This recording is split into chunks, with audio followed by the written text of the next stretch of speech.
एक ऐसा वर्ड जिसे काफी रैंडमली इस्तेमाल किया जाता है किटी पार्टी से लेकर मॉर्निंग वॉक के ग्रुप्स में एंड इंस्टाग्राम के रील पर। That word is metabolism. अब मेटाबॉलिज्म वर्ड डिराइव होता है ग्रीक वर्ड मेटाबोलिस से, जिसका मतलब है चेंज एंड ट्रांजिशन।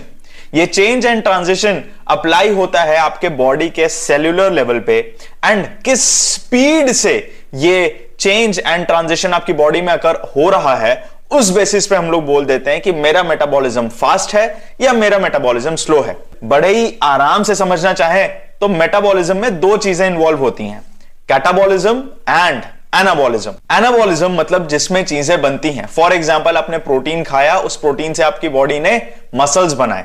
आपने चावल खाया, आपकी बॉडी ने उससे ग्लूकोज बनाया। जब आप अपनी बॉडी में कोई एक रिसोर्स डाल रहे हो और उस रिसोर्स से आपकी बॉडी कोई एक नई चीज बना रही है, उसे हम एनाबॉलिज्म कहते हैं। Catabolism is the complete opposite.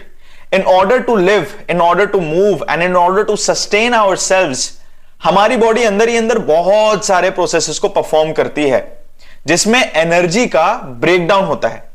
आपके फैट्स, मसल्स और मसल्स एंड लीवर में स्टोर्ड ग्लाइकोजन टूटते हैं जब जरूरत पड़ती है।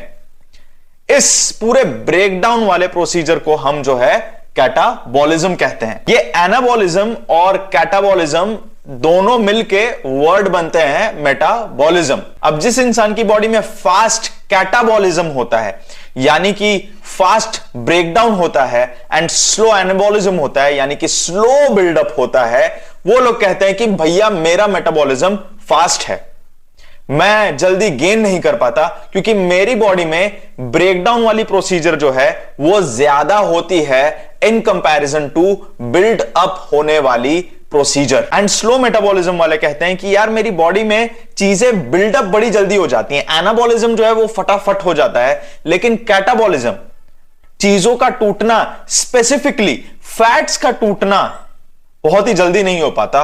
एंड ये लोग कहते हैं कि मेरा मेटाबॉलिज्म स्लो है। तो इन शॉर्ट पतले लोग बोलते हैं कि मेरा मेटाबॉलिज्म फास्ट है, और मोटे लोग जो रहते हैं वो बोलते हैं कि भैया मेरा मेटाबॉलिज्म स्लो है। बट एक्चुअली में किन फैक्टर्स पे डिसाइड होता है कि एक इंसान का मेटाबॉलिज्म फास्ट होगा या स्लो, या फिर कोई और ही वजह है आपके शरीर की कि वो अलग तरीके का दिखता है, उसकी स्किन टोन अलग है, आपकी बनावट अलग है, एक ऐसा यूनिक स्ट्रक्चर है आपके डीएनए का कि लाखों में आपको खड़ा कर दिया जाए तब भी आपको पकड़ के निकाला जा सकता है। आप ये ग्रीन टी ले लीजिए, इसमें लवण भास्कर के चूर्ण है, इससे मेटाबॉलिज्म आपका फास्ट होता है और ये क्लिनिकली प्रूव्ड है। लेडीज एंड जेंटलमैन, मेटाबॉलिज्म एक ऐसा वर्ड है जिसे as a marketing gimmick use किया गया है अलग अलग प्रोडक्ट्स के प्रमोशन के लिए। एंड अगर आप इनके प्रमोटर से सिर्फ ये पूछ लें कि यार ये मेटाबॉलिज्म का मतलब होता क्या है, तो आपको कोई एक सेटिस्फाइंग आंसर नहीं मिलेगा इनके मुंह से। ट्राई करिएगा, अगली बार जब आपके साथ कोई भी बात कर रहा होगा और मेटाबॉलिज्म शब्द का उपयोग करेगा, आप एक बार उसको रोक के पूछिए कि भैया ये मेटाबॉलिज्म होता क्या है, मेरे को एक बार अच्छे से समझाओ।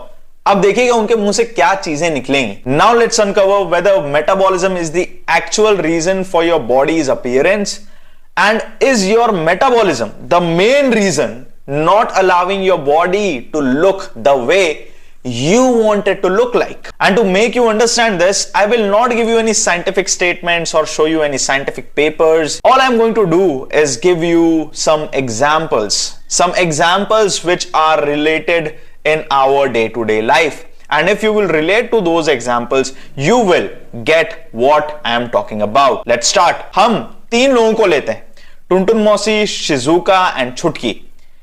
ये तीनों लोग जो हैं उनकी बॉडी के स्ट्रक्चर्स थोड़े अलग अलग हैं, एंड तीनों की अपनी अपनी परेशानियां, अपनी अपनी खामियां, अपनी अपनी खुशी हो सकती हैं।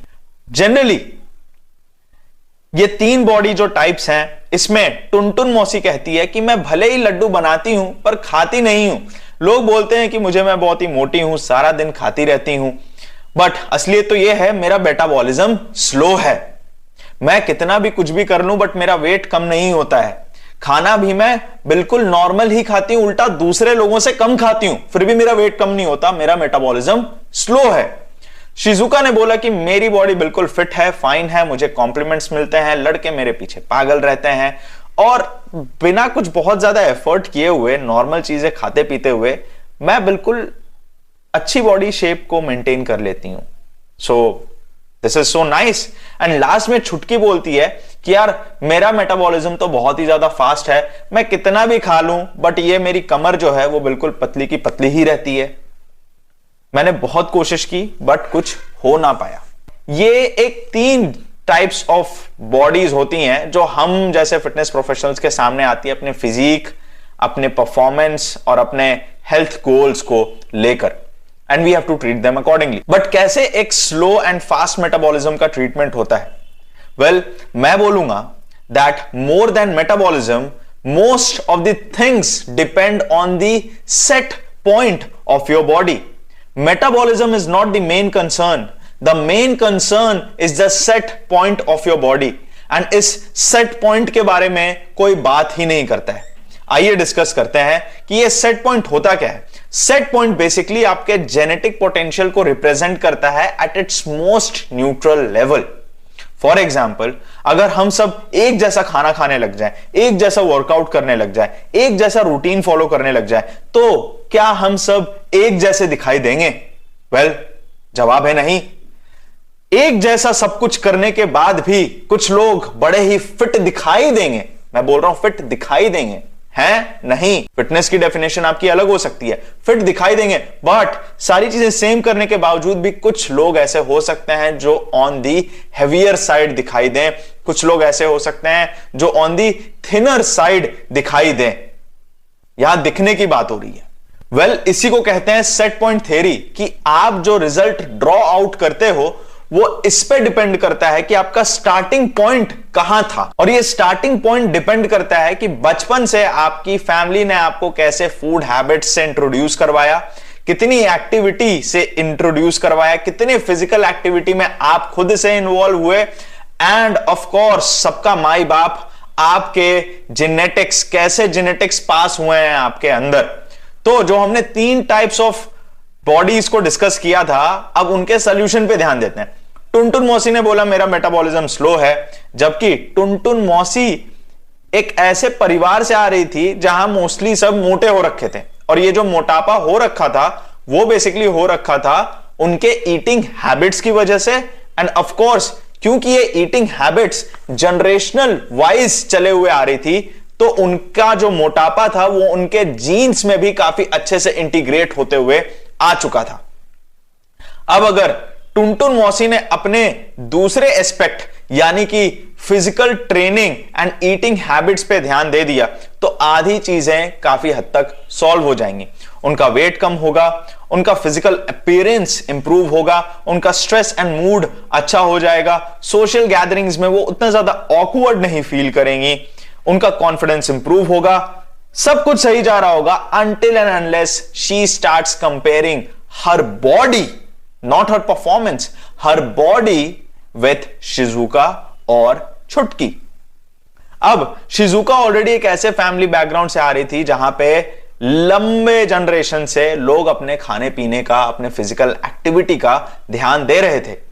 ये क्वालिटीज उनकी फैमिली में, उनके जनरेशन में कैरी आउट होते हुए आ रही थी, and that was the reason why most of the people in Shizuka's family looked very fit, and Shizuka also looked very fit without doing much thing, because उसका जो सेट पॉइंट था, जिस base level पे वो exist कर रही थी, वहीं पे बहुत सारी चीजें सही फॉलो हो रही थी by generations. So she did not had to put a lot of effort in order to look fit. Again, I'm talking about the word look and not performance. And मैं आपको ये भी बता दूं कि this is a typical example from where models come in. Of course, आप अपने beauty, presentation and personality पे काम करके अपने आप को 5 से 10 पे पहुंचा सकते हो, बट कोई इंसान अगर सीधा 9 नंबर पे बॉर्न हो रहा है, तो अगर वो अपने पर्सनालिटी, प्रेजेंटेशन एंड ब्यूटी पे ध्यान दे, तो वो 9 से उठ के सीधा 13, 14, 15 तक जा सकता है. Alright, and this is the harsh reality of predetermined genetic potential. हम में से कुछ लोग ऐसे जीन मटेरियल्स के साथ पैदा होते हैं जिसकी वजह से कुछ लोगों का मसल प्रोटीन सिंथेसिस काफी ज्यादा हाई रहता है बाकी लोगों के कंपैरिजन में. कुछ लोगों के मसल बेलीज के ओरिजिन एंड इंसर्जन पॉइंट्स ऐसे होते हैं कि एस्थेटिकली बड़े ही प्लीजिंग लगते हैं, वाइल कुछ लोग उतने ब्लेस्ड नहीं होते हैं। कुछ लोग जिम जाके थोड़ी सी हेल्दी डाइट और एक्सरसाइज करने के बाद काफी अच्छी फिजिक को डेवलप कर लेते हैं, और कुछ लोग ऐसे भी होते हैं जो सालों से जिम जा रहे होते हैं बट उन्हें देख के कोई बोल नहीं पाएगा कि यार आप जिम जाते भी हो। मैं उनमें से एक हूं। लेडीज एंड जेंटलमैन, इसमें आपकी मेटाबॉलिज्म की गलती नहीं है, बल्कि आपके जीन मटेरियल्स, आपके बॉडी के pre determined fat deposition sites and आपके जेनेटिक सेट पॉइंट रिस्पॉन्सिबल है। ओके, क्या इसका मतलब मुझे मेहनत नहीं करनी चाहिए अगर मैं एक बेकार जेनेटिक सेट पॉइंट लेकर पैदा हुआ हूं? देखिए, अब जो मैं आपको बोलने जा रहा हूं उसे थोड़े खुले दिमाग से समझिएगा। The word fitness was never about 6 pack abs और 16 इंच ऑफ बाइसेप्स और हाउ यू लुक। आप अगर हमारे दादा परदादा की बातों को सुनोगे तो वो कभी भी लुक्स को लेके ओरिएंटेड नहीं थे कि उनकी मसल बेलीज इस तरीके की थी, उनके कमर का जो साइज था वो इतना था, छाती का साइज इतना था, बाइसेप्स इतने इंचेस का था। They were always concerned with the performance of what their पूर्वज कुड डू विथ। हमारे दादाजी ने भैंस को अपने कंधे पे लेके गढ़ी को पार लगा दिया था। परफॉर्मेंस की बात हो रही है। हमारे जो बड़े भाई थे वो कोयलसा से जमशेदपुर दौड़ते हुए चले गए थे। परफॉर्मेंस की बात हो रही है। मेरे दादा के जो बड़े भाई थे वो एक बार में 4 बोरियों को उठा के सीधा चौथे माले पे चले जाते थे। एक बार फिर से परफॉर्मेंस की बात हो रही है। एंड अगर आप सिर्फ अपने परफॉर्मेंस पे एंड अपने ईटिंग हैबिट्स पे ध्यान दो तो अभी आप जिस भी कंडीशन में हो, फिजिकली एंड मेंटली, वहां से आप अपने आप को बेटर कंडीशन में पाओगे। बट वहीं जब आप एक फिजिकल पर्सपेक्टिव बना लेते हो कि मुझे ऐसा दिखना है, एक एक्सटर्नल लुक ओरिएंटेशन के बेसिस पे अपने एक्सरसाइज और डाइट को बायस करने लगते हो, तो वहां पे शायद आप अपने उस लुक को अचीव कर भी लो, बट लुक्स को अचीव करना is far from achieving good health. इसमें कोई दो राय नहीं है कि जिन बॉडी बिल्डर्स एंड मॉडल्स को देख के आप अपने फिजिक के गोल्स को सेट करते हो, ये वही मॉडल्स एंड बॉडी बिल्डर्स हैं जो अनहेल्दी ईटिंग प्रैक्टिसेस को फॉलो करते हैं, परफॉर्मेंस एनहांसिंग ड्रग्स का इस्तेमाल करते हैं।